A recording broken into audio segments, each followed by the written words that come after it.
Deus desce para Jó e fala assim: fica em pé e se veste como um homem. Aí ele toca roupa de macho, Senhor. Aí Deus diz: aperta o cinto como um varão. Apertei o cinto, Senhor. Aí Deus começa: você sabe quando nascem os cabritos selvagens? Você sabe quando nascem as coças?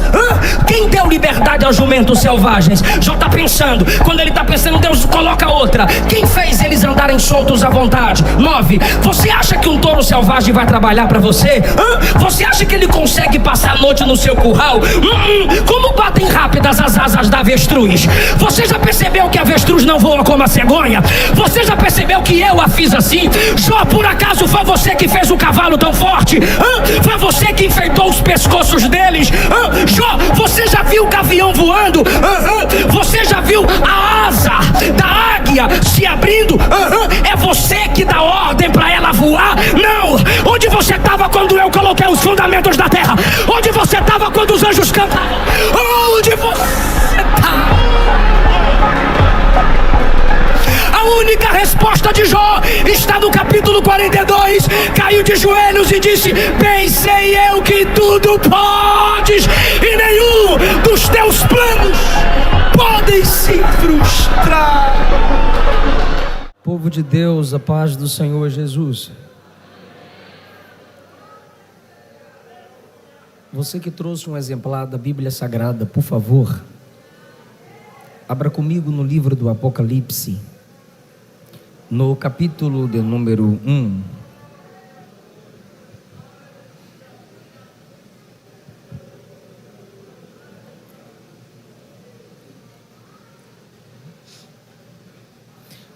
Livro do Apocalipse, capítulo de número 1.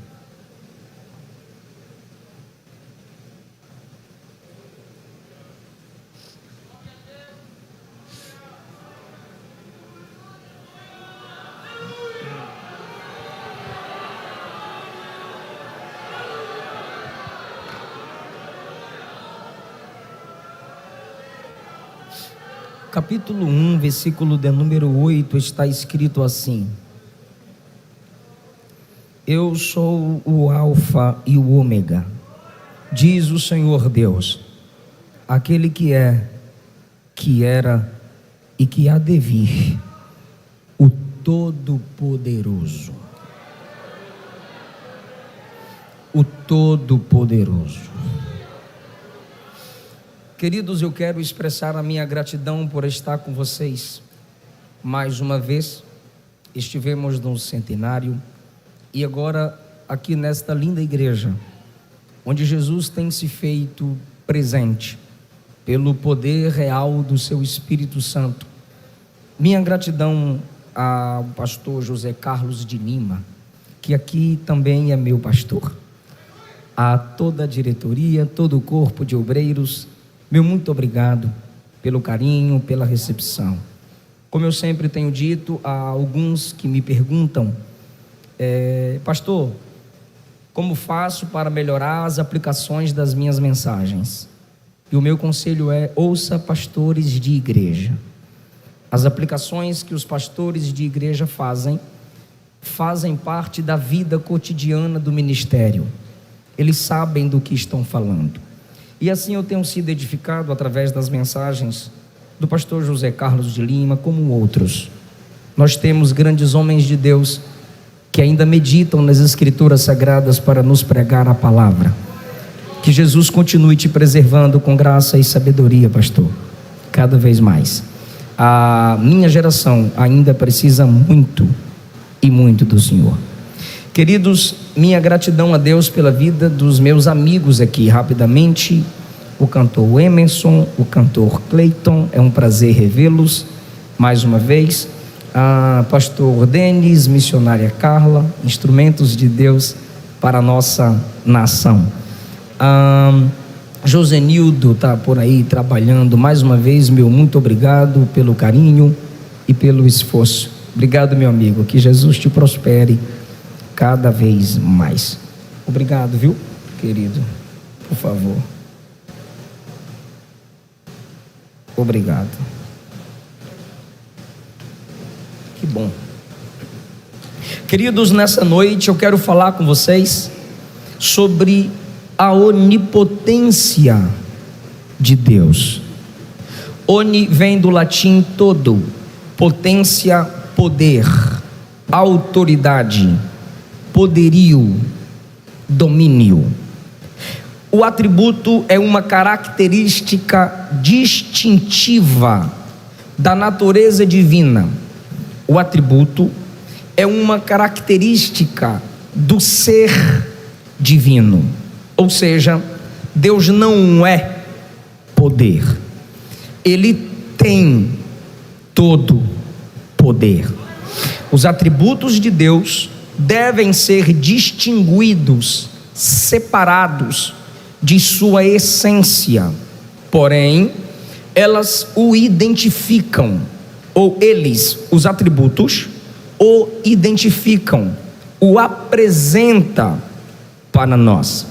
Seus atributos revelam para nós a sua natureza.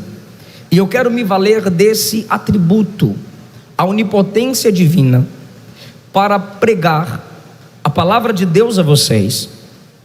Mostrarei a vocês os 3 livros da Bíblia que mais evidenciam a onipotência divina, e concluirei a minha pregação dizendo a vocês por que ou o que a onipotência divina tem a ver conosco. Pregarei a vocês sobre a onipotência divina. Mostrarei a vocês quais são os 3 livros da Bíblia que mais evidenciam a onipotência divina. E, óbvio, muitos dentre nós estarão se perguntando o que essa mensagem tem a ver com a minha vida. Na conclusão da mensagem, falarei a vocês o que essa mensagem tem a ver conosco. No Apocalipse 1:8, o próprio Senhor declara: eu sou aquele que é, aquele que era e o que há de vir, o Todo-Poderoso. Sendo Deus eterno, o que é para nós 3 tempos, era, é e há de vir, para Ele é um eterno agora. Porém, perceba que há 3 expressões que para nós são tempos e realidade. Eu sou todo-poderoso, porque eu sou o que é, eu sou o que era, e eu sou o que há de vir. Há 3 livros na Bíblia que se encaixam nesses, para nós, 3 tempos, onde o poderio de Deus nos é manifestado nas páginas da Bíblia Sagrada. O primeiro livro que nos evidencia a onipotência divina é o livro do Gênesis. Primeiro, do nada ele fez tudo. Jeremias confirma no capítulo 32, versículo 17: ó eterno meu Deus, tu fizestes os céus e a terra com o teu grande poder e com o teu braço estendido.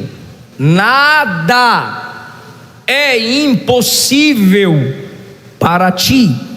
Perceba que enquanto o profeta reflete, evangelista César, meu muito obrigado. Perceba que enquanto o evangelista reflete sobre a criação, ele afirma que Deus é aquele que tem grande poder e que nada é impossível a esse Deus. Jeremias 32, versículo 17. Só sendo onipotente poderia liberar um haja e tudo passar a existir, e é criar do nada, onde havia trevas, ele falou e surgiu a luz. Onde havia desordem, ele falou e organizou-se o que para ele estava fora do lugar. Ainda em Gênesis 1, Hebreus 1:3 diz que o universo é sustentado pela palavra do Deus Trino que o criou. Então, só sendo onipotente para sustentar o universo pela sua palavra. Pela palavra ele fez, e pela palavra ele sustenta todas as coisas.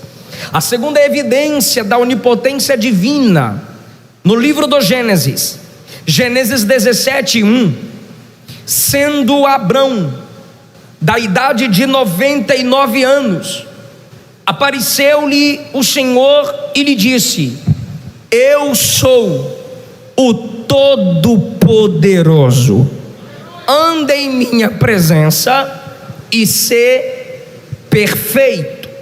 A expressão perfeito é: seja completo, seja maduro na minha presença. Maturidade, biblicamente falando, não consiste em apenas anos de vida vividos, mas de uma vida vivida na presença de Deus. Abraão, no capítulo 17, já tem 99 anos, mas é na presença de Deus, o Todo-Poderoso, que sua maturidade será confirmada. Enquanto ele é um homem incompleto, apesar de estar com 99 anos de idade, Deus se apresenta dizendo: eu sou o Todo-Poderoso. Você ainda não é completo, mas o poder completo pertence a mim. Ande na minha presença e você vai amadurecer. A terceira evidência no Gênesis da onipotência divina está no capítulo 18, versículo 14, cujo contexto é: Deus veio na casa de Abraão em forma teofânica. É Deus em uma forma que o homem suporte permanecer em sua presença. Deus diz que sua esposa daria à luz a um filho. Sara, dentro da tenda, ri consigo mesma, duvidando da promessa que foi feita do lado de fora. Deus, com Abraão do lado de fora, faz uma pergunta retórica, cuja resposta já está intrínseca. A pergunta é: haveria alguma coisa difícil ao Senhor? Ao tempo determinado tornarei a ti, Abraão, e Sara dará à luz a um filho, porque nada é impossível para o nosso Senhor. Ele é o Todo-Poderoso. Quarto lugar, Gênesis 28:3. Isaac está abençoando Jacó, e na bênção de Isaac a Jacó, ele profere a onipotência divina. Ele diz assim: o Deus Todo-Poderoso te abençoe, te faça frutificar e te multiplique, para que você seja uma multidão de povos. Ele está transmitindo a Jacó a promessa feita lá no capítulo 12, de que através da descendência de Abraão, as famílias da terra seriam abençoadas. Paulo diz que a promessa dada a Abraão é uma semente conectada a Gênesis 3,15, que é Jesus. Então Isaac diz: o Todo-Poderoso te fará multiplicar, de você bênçãos alcançarão multidões de povos. Isso tem tudo a ver com a gente. De Abraão veio Isaac, de Isaac veio Jacó, de Jacó 12 filhos, de 12 filhos 12 tribos, das 12 tribos Israel, de Israel veio Jesus e a palavra, de Jesus e da palavra vieram os apóstolos, dos apóstolos os pais da igreja, dos pais da igreja pré-reformadores, dos pré-reformadores vieram os reformadores, dos reformadores vieram os avivalistas, dos avivalistas vieram os pioneiros das Assembleias de Deus, Daniel Berg e Gunnar Vingre. E desses dois, olha nós aqui, a promessa feita lá em Gênesis, que o Todo-Poderoso alcançaria nações, ainda se cumpre até hoje. Não sei se você acredita, mas estudos que combatem o cessacionismo, feitos por não pentecostais, afirmam que o pentecostalismo é o ramo do cristianismo que mais cresce, porque é formado por um povo que não tem medo nem vergonha de evangelizar. O Todo-Poderoso é o que nos faz multiplicar. Quinto lugar, Gênesis 43:14. Preciso te falar o contexto. Pela segunda vez os filhos de Jacó estão descendo ao Egito para comprar pão. Só que um homem, para eles é um homem, mas para nós é José, pois a história nos é contada, é muito firme diante deles. E quando Jacó diz: vão comprar pão, acabou a comida, eles dizem: pai, o homem lá é muito duro, é muito firme, e ele quererá um filho teu, e será o mais novo. Aí a resposta de Jacó, 43:14 do Gênesis é: e Deus, o Todo-Poderoso, vos dará misericórdia diante daquele homem, e ele deixará vir convosco o vosso outro irmão, Benjamim, também virá, e eu, se for desfilhado, ou seja, se perder mais um filho, desfilhado ficarei. Só que quando Jacó, à distância, diz que o Todo-Poderoso colocaria misericórdia no coração de José, sim, o Todo-Poderoso fez isso no coração de José, porque José é ser humano como qualquer um de nós. Nós não podemos ler a Bíblia com as lentes do moralismo. Hebreus diz que José cria em Deus. Qualquer homem exemplar na Bíblia foi simplesmente pela fé e pela graça de Deus, porque todos pecaram e destituídos foram e estão da glória de Deus. Então é necessário fé. Jacó está dizendo que o Todo-Poderoso capacitaria José para perdoar os seus irmãos. Quantos de nós temos mágoas, tristezas, ofensas armazenadas? Pregar e dizer perdoe é até fácil, até sermos ofendidos. Mas você que guarda mágoa também não pode dizer que não consegue perdoar.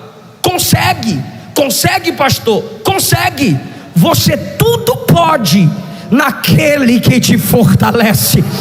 Jesus disse: sem mim nada podereis fazer. Se José conseguiu, porque o Todo-Poderoso colocou misericórdia no coração dele, o Todo-Poderoso não mudou. Ele é o mesmo Deus. Aleluia. Sexto e último lugar, evidência da onipotência no livro do Gênesis, capítulo 48, versículo 3. E Jacó disse a José: o Deus Todo-Poderoso me apareceu na terra de Canaã e me abençoou. Está provado que o livro do Gênesis evidencia a onipotência divina. O segundo livro na Bíblia que mais evidencia a onipotência divina é o livro de Jó. Eu sou o Todo-Poderoso, aquele que era. Eu sou o Todo-Poderoso lá no Gênesis. Mas lá no capítulo 3, a humanidade caiu em Adão. E aí o sofrimento entrou na terra por causa do pecado dos nossos pais, Adão e Eva. E assim toda a humanidade enfrenta o livro de Jó.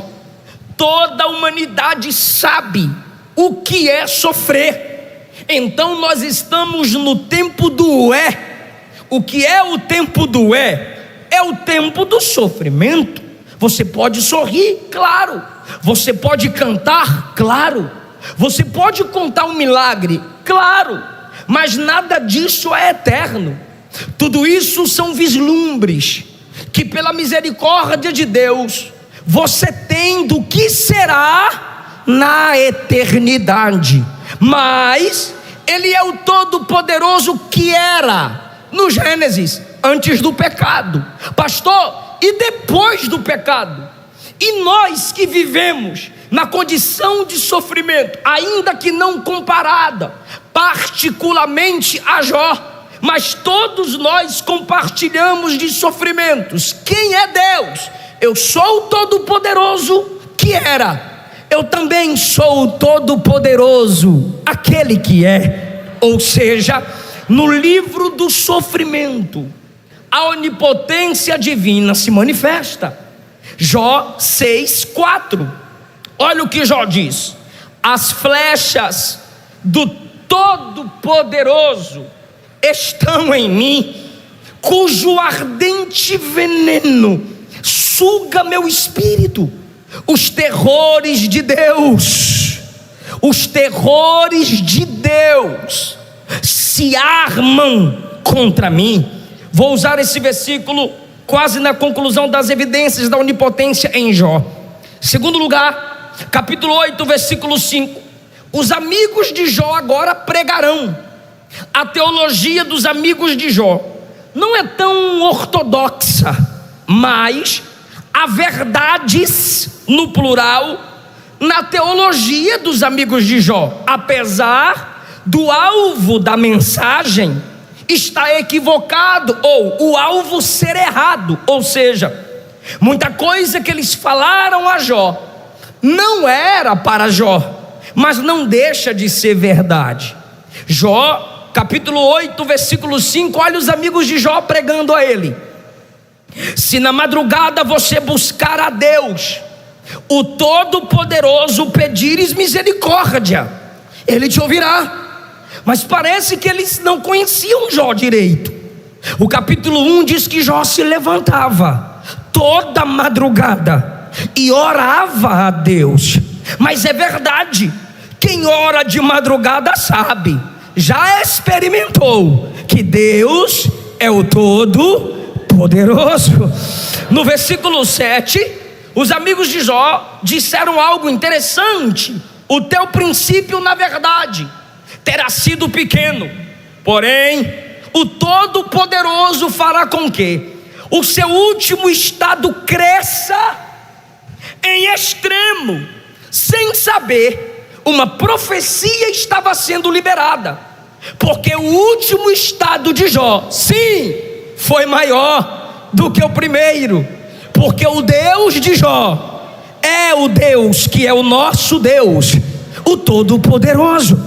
A terceira evidência da onipotência no livro de Jó está no capítulo 22, versículo 3. São 31 referências, mas eu não tenho tempo de passar por todas elas. Capítulo 22, versículo 3. Eles fazem uma pergunta a Jó: será que teria o Todo-Poderoso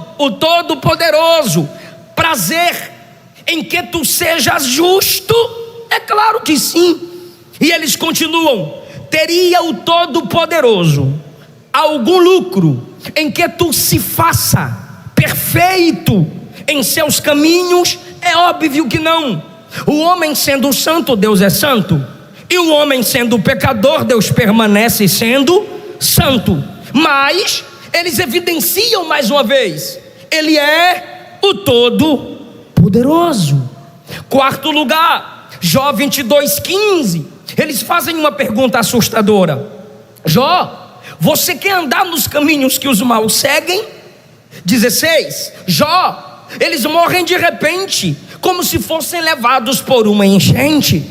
Jó, versículo 17. A Deus eles dizem: ó Senhor, deixe-nos em paz.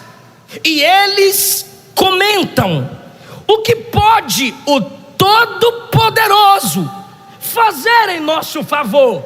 Entenda, os amigos de Jó estão falando para Jó que os ímpios, apesar de não quererem comunhão com Deus, reconhecem que esse Deus é o Todo-Poderoso.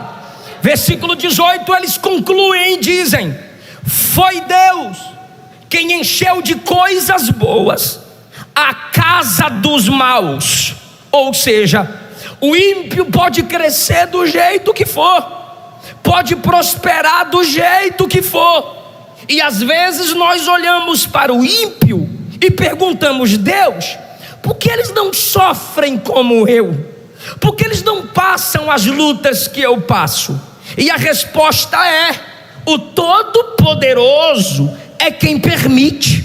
Mas fique tranquilo, ímpio não passa pelo que a gente passa, mas também não vai chegar onde a gente vai chegar.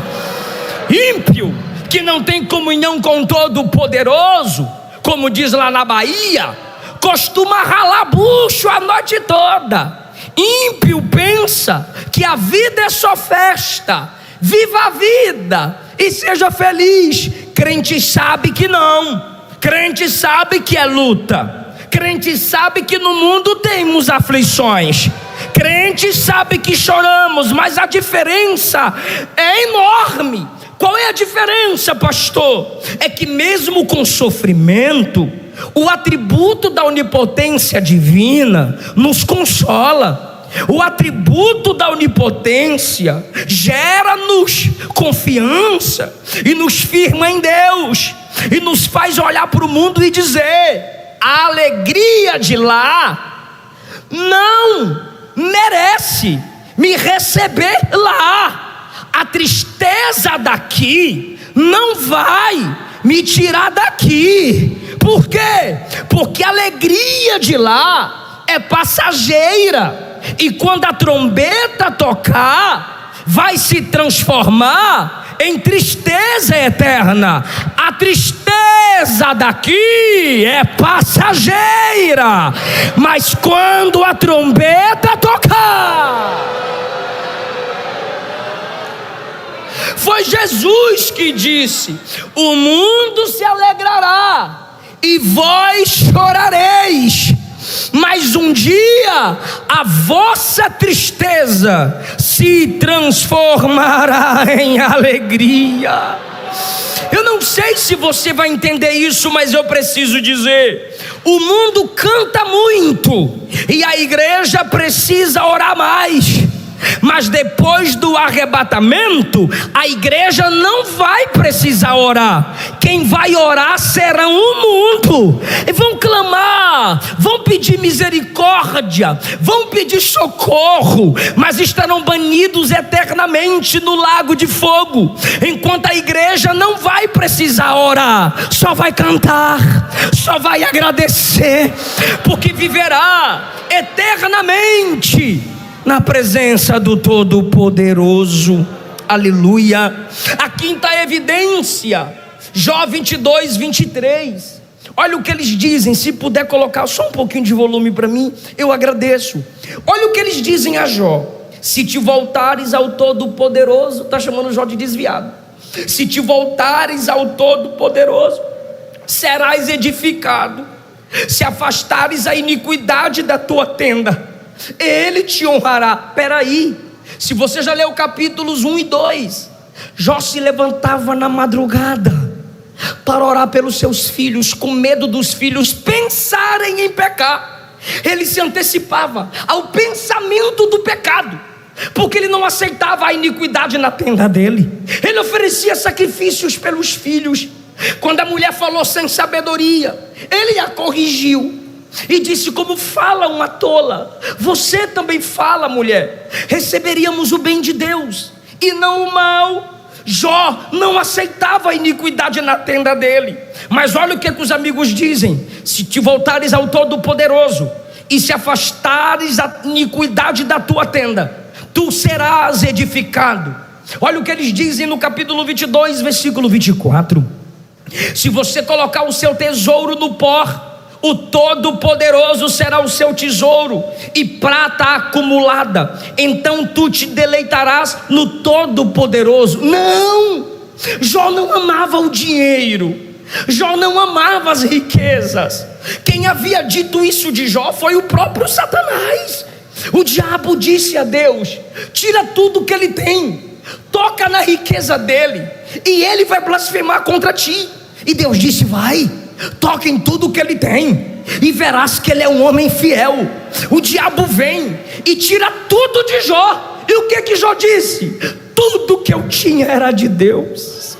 Deus me deu, Deus me tomou, bendito seja o nome do Senhor. Mas os amigos de Jó estão olhando para Jó e dizendo: Jó, você está assim porque Deus, o Todo-Poderoso, não é o seu tesouro. Entenda, eles estão afirmando a onipotência divina, mas o alvo da teologia não tinha que ser Jó. Deveriam falar com justiça. E o próprio Deus disse: Jó, tu terás que orar por eles para eu perdoá-los, porque eles não falaram de mim o que era justo. Aí agora, no capítulo 23, olha o que Jó vai responder aos seus amigos: jamais me apartei dos mandamentos de Deus. Eu dei mais valor à boca de Deus do que ao meu próprio pão. Contudo, o Todo-Poderoso é Ele. Quem vai lhe opor? Ele faz o que decide, Ele realiza o que deseja. Sendo assim, Ele fará o que projeta ao meu respeito. Agora, o que Jó diz no versículo 15 me impacta. Ele diz assim, Jó 23, 15: por esse motivo, que motivo? A onipotência divina, a soberania divina. Por esse motivo, eu fico apavorado diante dele. Eu disse que eu ia usar o primeiro versículo na conclusão das evidências da onipotência no livro de Jó. Olha o que Jó diz: por esse motivo, eu fico apavorado diante dele. Só em pensar nisso, me enche de temor. Deus faz meu coração desfalecer de medo. Para Jó, Deus não é um coleguinha da esquina. Para Jó, Deus não é um maninho a quem se pode convidar para fazer trenzinho na igreja. Não! Para Jó, o Todo-Poderoso ainda nos faz tremer. Para Jó, ter intimidade não me faz desrespeitar o sagrado. O Todo-Poderoso me causa grande pavor. Olha o que ele diz no versículo 17: as provações não me calam, as trevas não me calam. Só Deus, o Todo-Poderoso, faz a minha alma silenciar. A gente precisa voltar a tremer diante da onipotência de Deus, como Jó. esse evangelho de ursinhos carinhosos que estão pregando aí na internet, esse evangelho almofadinha, esse evangelho colorido, tiraram do evangelho a marca do sangue, estão querendo deixar o evangelho colorido. O símbolo do evangelho não é uma mãozinha formando o coração, o símbolo do evangelho é a cruz. Santificado seja o teu nome. Irmão, não sei se você lembra, quando os discípulos estavam em meio à tempestade, a Bíblia diz, pastores, os senhores lembram, que enquanto o vento soprava do lado de fora, os discípulos tinham medo. Me ajude por favor, eu pergunto e você responde. Os discípulos tinham o vento soprando, o mar embravecido do lado de fora, e os discípulos tinham medo. Mas a Bíblia diz que Jesus se levantou e disse: mar, aquieta-te, vento, cala-te. Diz a Bíblia, os discípulos ficaram aterrorizados, porque a santidade de Jesus dentro do barco causa mais medo do que a tempestade fora do barco. Se você é alguém que anda dizendo: Jesus, bora dançar, não vai dançar não. Jesus, bora bater um papinho de coleguinha para coleguinha, não. Mas pastor, ele é meu aba, sim, ele é seu pai. Mas na oração que ele disse que ele é pai, ele também disse: santificado seja o teu nome, venha o teu reino, seja feita a tua vontade. Precisamos voltar a tremer. E daqui a pouco algum web crente vai comentar aqui no canal do YouTube: esse não é o Deus que eu conheço. Verdade. Conhece mesmo não.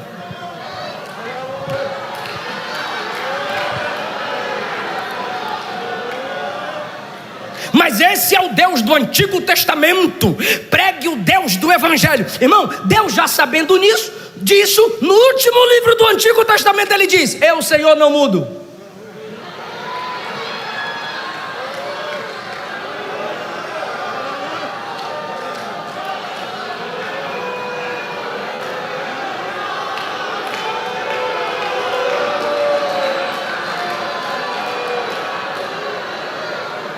Aleluia, querido, eu disse que eu voltaria. No capítulo 6, o que é que está no capítulo 6? Versículo 4: as flechas do Todo-Poderoso estão em mim. Aí você chega no capítulo 23, versículo 15, ele diz: ele, a onipotência dele me apavora. Ele diz: pensar nisso me gera temor. Ele diz: Deus desfalece meu coração de medo. Ele diz: o Todo-Poderoso me causa pavor. Aí ele afirma categoricamente: não são as provações que me calam, não são as trevas que cobrem meu rosto, não são as trevas que me silenciam. Alguém ainda não pegou, mas a minha missão é esclarecer. Quem foi lá caluniar Jó? Satanás. Quem tocou na saúde de Jó? Satanás. Quem arrancou tudo que Jó tinha? Satanás.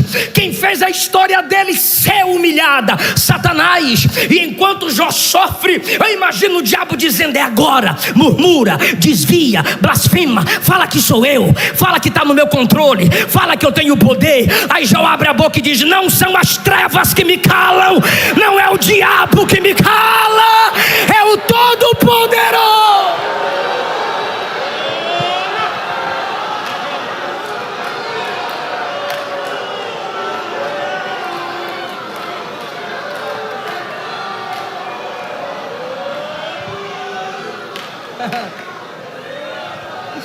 Só que é o seguinte, Jó é ser humano igual tu e eu. Quer dizer, nós é pior um pouquinho, mas tinha que ser melhor, né? A gente tem o Espírito Santo em nós. Aí, de repente, Jó vai olhar para cima. Jó vai olhar para cima e, com questões na alma que todos nós temos, ele olha para cima e na versão NTLH ele expressa as seguintes palavras: porque o Todo-Poderoso não estabelece um tempo para julgar a terra inteira. Ele só julga eu. Só eu passo por isso. Porque o Todo-Poderoso não faz um grande tribunal e estabelece todo mundo ali como réu. Será que só eu sou réu? Ele começa a fazer perguntas para Deus. Ele começa a querer entender Deus. Parece que Jó acredita naquilo que a gente fala. E eu já parei de falar, graças a Deus, que Deus complica, descomplica, depois explica porque complicou. Mas leia o livro de Jó, ele não dá explicação para ninguém.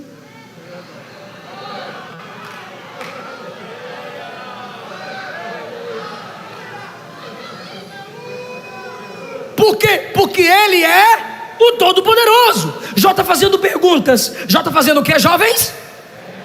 Jó está fazendo perguntas. E quem faz pergunta quer o quê? É óbvio. Jó está fazendo perguntas. E quem faz perguntas quer resposta. Quando ele começa a bombardear o céu com perguntas, Deus diz: agora é eu que vou falar.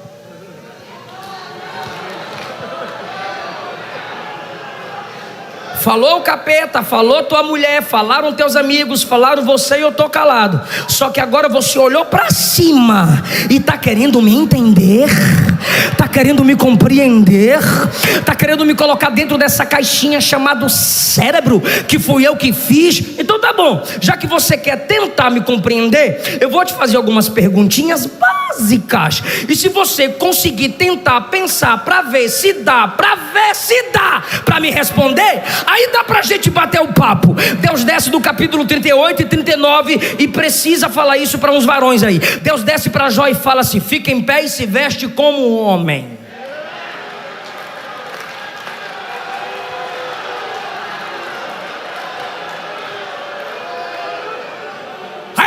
Com roupa de macho, Senhor. Aí Deus diz: aperta o cinto como um varão. Apertei o cinto, Senhor. Aí Deus começa: você sabe quando nascem os cabritos selvagens? Você sabe quando nascem as coças? Quem deu liberdade aos jumentos selvagens? Jó está pensando. Quando ele está pensando, Deus coloca outra: quem fez eles andarem soltos à vontade? 9. Você acha que um touro selvagem vai trabalhar para você? Você acha que ele consegue passar a noite no seu curral? Como batem rápidas as asas da avestruz? Você já percebeu que a avestruz não voa como a cegonha? Você já percebeu que eu a fiz assim? Jó, por acaso foi você que fez o cavalo tão forte? Foi você que enfeitou os pescoços deles? Jó, você já viu o gavião voando? Você já viu a asa da águia se abrindo? É você que dá ordem para ela voar? Não! Onde você estava quando eu coloquei os fundamentos da terra? Onde você estava quando os anjos cantavam? Onde você estava? A única resposta de Jó está no capítulo 42. Caiu de joelhos e disse: bem sei eu que tudo podes, e nenhum dos teus planos podem se frustrar.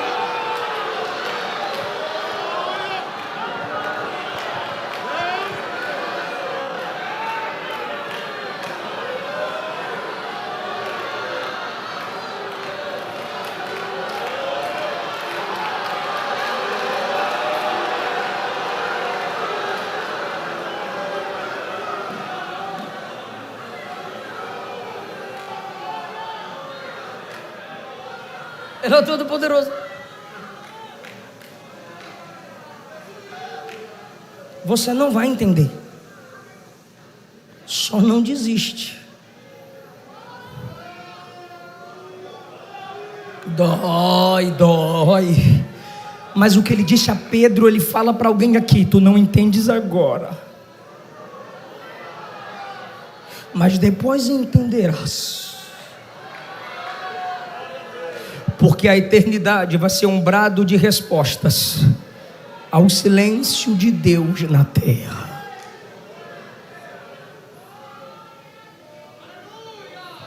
O último livro que evidencia a onipotência divina, Apocalipse, o livro que lemos. Capítulo 1, nós estamos no prólogo do livro. João está fazendo a apresentação do livro. E ele diz assim, João falando: ele é a fiel testemunha, o primogênito dentre os mortos. João falando: o príncipe dos reis da terra, João falando, aquele que nos amou e nos lavou dos nossos pecados, João falando. João fala de novo, ele nos fez reis e sacerdotes. João fala, a ele seja glória para todo sempre. João fala, eis que ele vem com as nuvens, em todo olho o verá, até mesmo aqueles que o traspassaram. É João falando. Mas de repente, quando João está escrevendo isso, há uma voz interrompe João e diz, eu sou o Alfa, o Ômega, eu sou o princípio, eu sou o fim.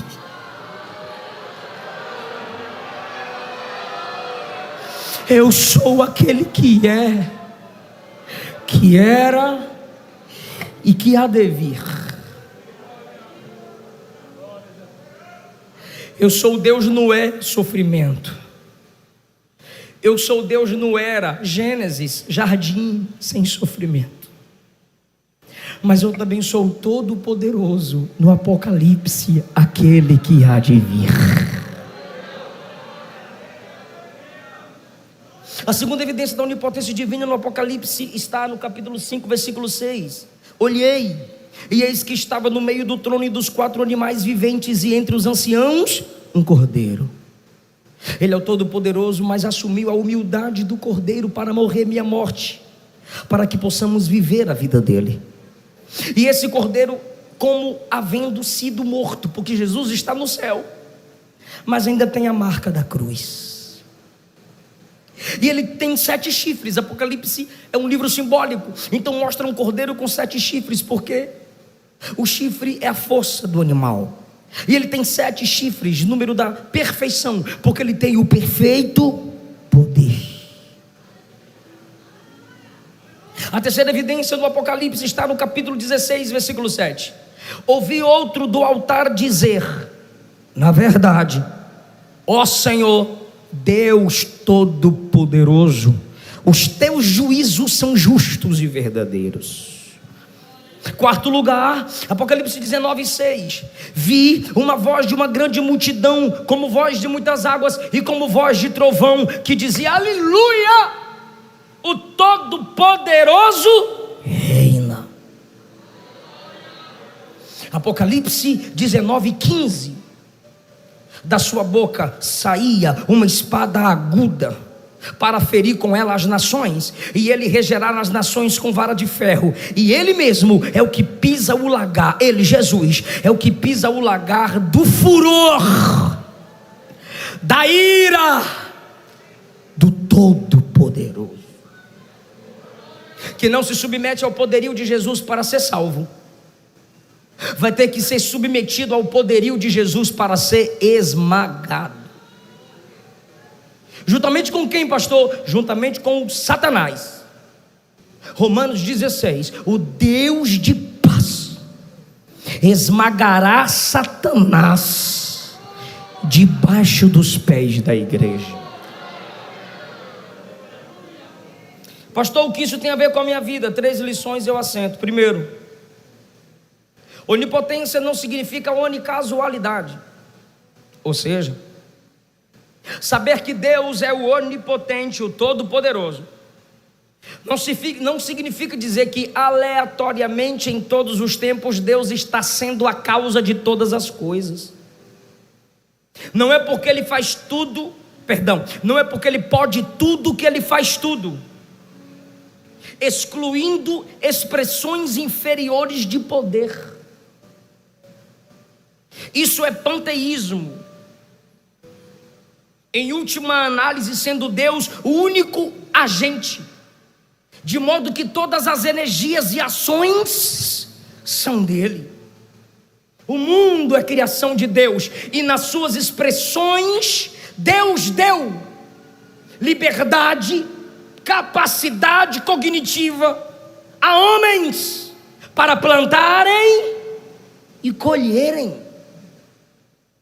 Deus não exime homem algum de suas responsabilidades. Ele é o Todo-Poderoso, mas Ele não faz todas as coisas, Por isso ele conta com a igreja. Por isso ele conta com o homem. Segundo lugar, onipotência não significa que Deus realiza contradições. Deus não realiza contradições lógicas. Se ele é o todo, isso aqui é coisa de ateu bestalhado. Se ele é o todo poderoso, que ele faça um círculo quadrado. Se ele é o todo poderoso, que ele faça um triângulo redondo. Se ele é o todo poderoso, que ele faça uma água seca.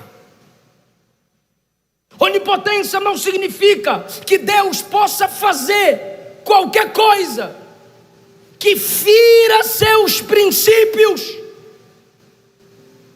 O fato dele ser o todo-poderoso não anula o atributo da santidade. Ele faz o que ele quer e não simplesmente o que pode. Ele é o todo-poderoso, mas faz o que quer. Salmo 115, verso 3: o nosso Deus está nos céus e faz tudo o que lhe agrada. Jó 8:3: torceria o poderoso, o todo-poderoso, a justiça? Apocalipse 4:8 a gente não pode esquecer. Os seres viventes cantam: santo, santo, santo é o Senhor Deus, o Todo-Poderoso. Antes de falar que ele é o Todo-Poderoso, o cântico diz: santo. Ele não fará nada que fira a sua santidade. Um atributo de Deus não anula outro atributo. Não foi Deus quem deu esse casamento que nasceu no adultério. Não foi Deus quem abriu a porta que te tirou da igreja, que te tirou dos compromissos eclesiásticos, da vida comum da igreja, se reunir, orar, buscar ao Senhor. Você achou, você fez, você criou, porque Deus não faz nada que manche, que desfigure a sua santidade. Terceiro lugar, o que isso tem a ver conosco, pastor? Deus não é um poder, Deus é uma pessoa. Deus tem personalidade. Por que eu digo isso? Porque tem gente que não tem relacionamento com o ser de Deus, mas tem relacionamento com o poder de Deus. É por isso que tem gente que critica a Igreja Universal. Por quê? Deus tem os seus lá. A gente pode discordar de certas teorias, mas tem gente lá querendo Deus, buscando crescer em Deus. Mas muitos confiam: eu dou meu envelope e Deus faz. Eu faço minha campanha e Deus tem poder para fazer. E assim as pessoas vão tendo relacionamento com o que Deus pode fazer. E quando Deus não fizer, vá para a internet falar mal da igreja. Pregadores que só pregam: Deus faz, Deus faz, Deus faz. E eu estou no meio deles. Se não tiver cuidado, eu vou debandar também. E nunca evidenciar quem Deus é. A gente gera uma geração acostumada no que Ele pode fazer. Por isso a gente gosta de pregar em muitos milagres que Jesus fez, e é bom. Mas eu queria ouvir pregações sobre o que Jesus pregou. E eu preciso fazer isso também. Por quê? Porque pela palavra dele também sabemos quem Ele é. Então as pessoas estão tendo um relacionamento com o que Deus faz. Se Deus não fizer, muda de igreja. Se Deus não fizer, desvia. Se Deus não fizer, entrega o cargo. Por quê? Porque é bebê que pensa que igreja é berçário, pensando que Jesus é babá.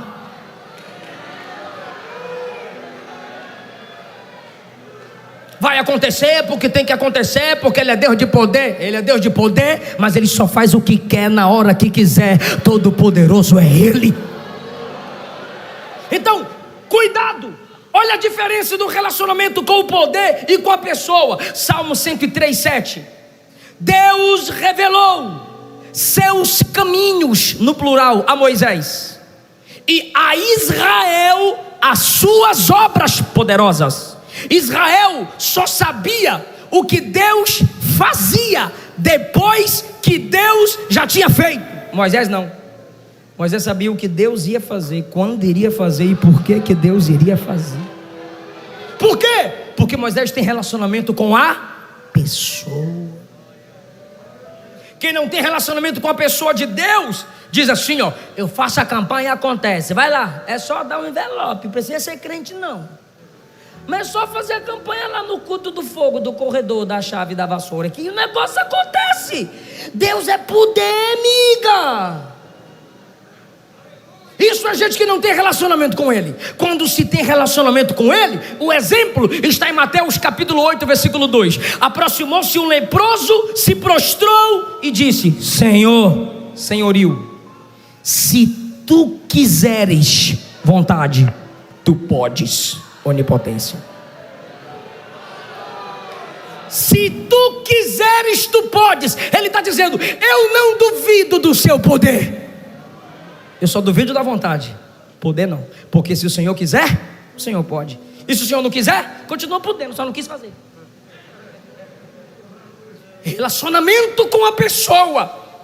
Ou seja, eu sei que Deus faz, eu creio que Deus faz, mas eu não preciso que Ele faça para eu continuar crendo. Eu sei que o glória diminui, é normal.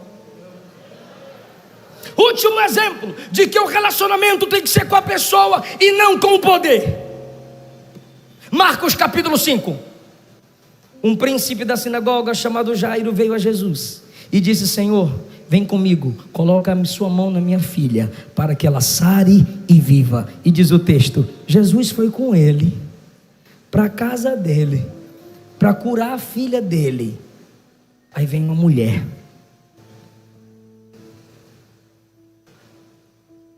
Eu só toco.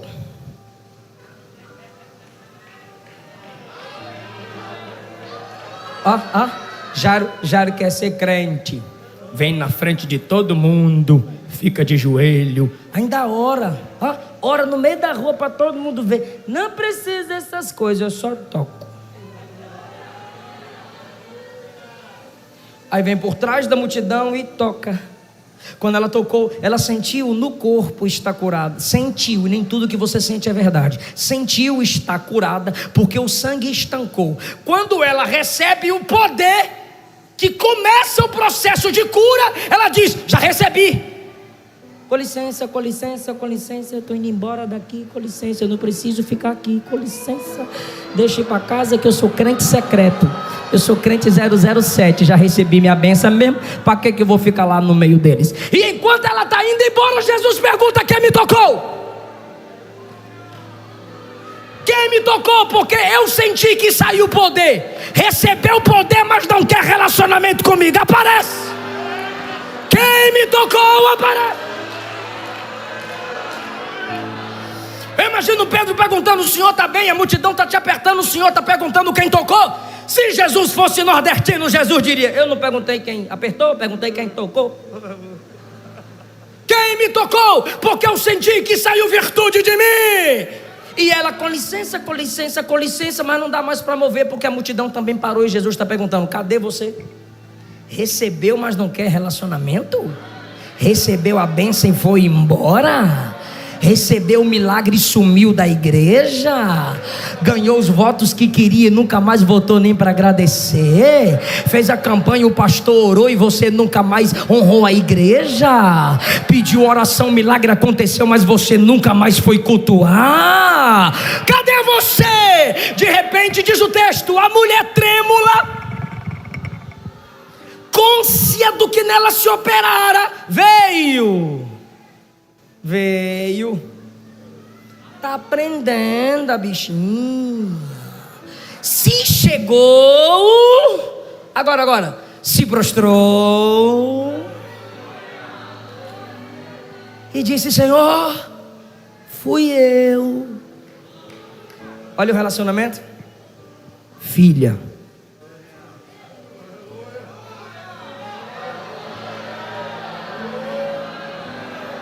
Filha, tua fé te salvou. Vem comigo. Vai em paz e ser curada deste teu mal. A cura não é no toque, a cura é no relacionamento.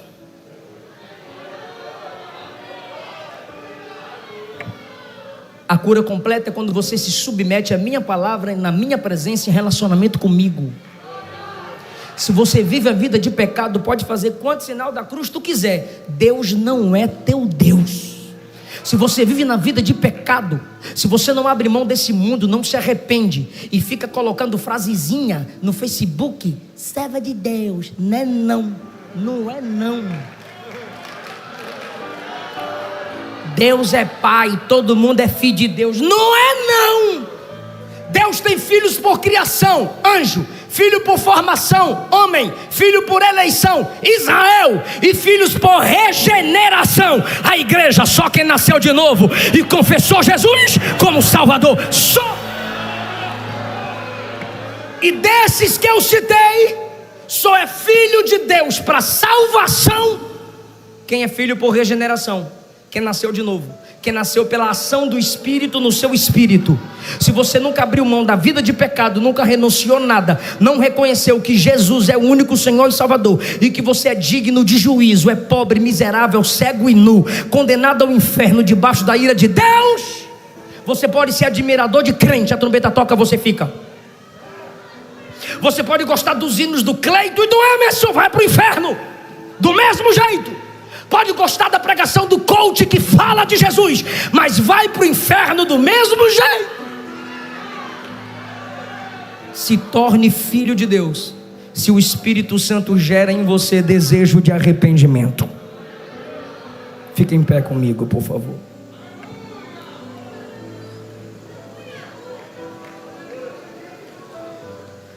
Senhor Jesus, obrigado pela sua palavra.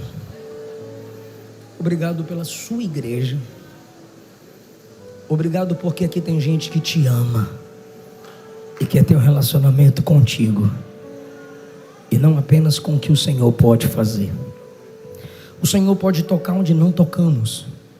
O Senhor pode entrar onde não entramos e fazer o que não fazemos, se assim é sua vontade. Amém. Eu gostaria de saber se temos alguém aqui que se afastou do Evangelho, mas quer voltar para Jesus hoje. Ou alguém que nunca confessou Jesus como seu único Senhor e Salvador, mas você crê que nessa noite Ele pode transformar sua vida, perdoar seus pecados, escrever seu nome no livro da vida. Quem sabe você tinha um relacionamento com o poder, mas hoje o Espírito Santo te convida para ter um relacionamento com a pessoa de Jesus. Se tiver alguém, eu quero orar por você. A igreja, alguém vai te convidar para vir à frente, e a gente ora por você. Se tiver alguém, me dê um sinal com sua mão. Se pois o Filho vos libertar, verdadeiramente sereis livres, e conhecereis a verdade, e a verdade vos libertará. Temos alguém que quer entregar sua vida para Jesus hoje, pelo poder do Evangelho, pelo poder do sangue de Jesus. A sua vida pode ser transformada, lavada, perdoada. Se não temos, eu agradeço essa rica oportunidade, e que Jesus continue dando graça a essa igreja cada vez mais. Pela internet, né, pastor? Será que temos alguém aí na internet? Escreve aí: eu volto para Jesus. Já tem uma vida dizendo que se entrega para Jesus. Se tiver mais alguém que acredita que o Deus onipotente pode te salvar, temos 2 vidas sendo alcançadas através dessa poderosa live. Aleluia, pode dar glória a Deus, irmão. Jesus te chama, Jesus te ama, quer te salvar, quer mudar a sua vida. 3 vidas para Jesus. A igreja está orando aqui, Jesus está salvando lá. Aleluia.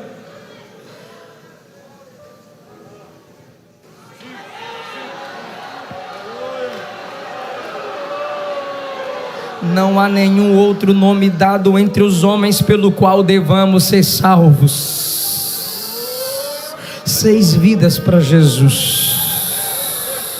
8 vidas para Jesus. A fé vem pelo ouvir, e o ouvir vem pela palavra de Deus.